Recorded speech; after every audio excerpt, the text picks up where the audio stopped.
Your Excellencies, ladies and gentlemen, it's my great honor to participate for the 8th time at this important meeting, even if only in a virtual way. I would like to express my high respect to His Highness Sheikh Mohammed bin Rashid Al Maktoum for having taken the initiative for creating such an important global platform for governments shaping the future. I also want to congratulate Dubai for having organized such a successful World Expo despite all the repercussions of the global pandemic. Last November, in partnership with His Excellency Mohammed Al Gargawi, we brought together 60 top intellectual thinkers here in Dubai. Thank you to His Excellency for enabling this initiative to define a longer-term narrative to make the world more resilient, more inclusive, and more sustainable. But ladies and gentlemen, Excellencies, the future is already here. The future has begun. We tend to forget that we are in the midst of the 4th industrial revolution. It's a new system. It changes us because it's a fusion of our physical, digital, and biological spheres. It's an integration of those spheres. Just think of sensors planted into our brains. The difference of this 4th industrial revolution is it doesn't change what you are doing. It changes you. If you take genetic editing, right. Just as an example, it's you who are changed. Yeah, and of course, this has a big impact on your identity. Yeah. And offers certain kinds of possibilities that have to be careful about. You know, when you began to do that kind of gene editing, some people worry that you are changing what it means to be human. That's the problem, and of course. The opportunities are immense.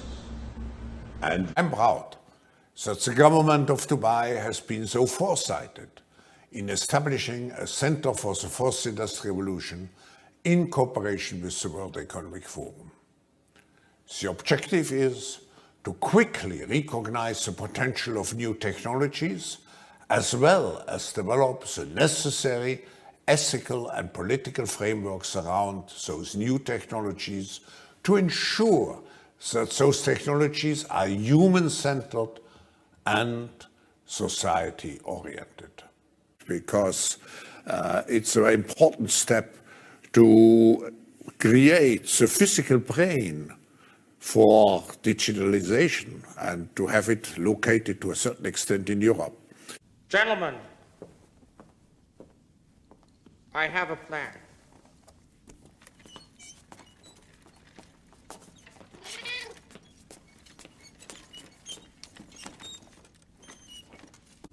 The world has to overcome not only the damage done to our economies and our societies by COVID-19, it also has to confront the repercussions of a dangerous clash between major global powers.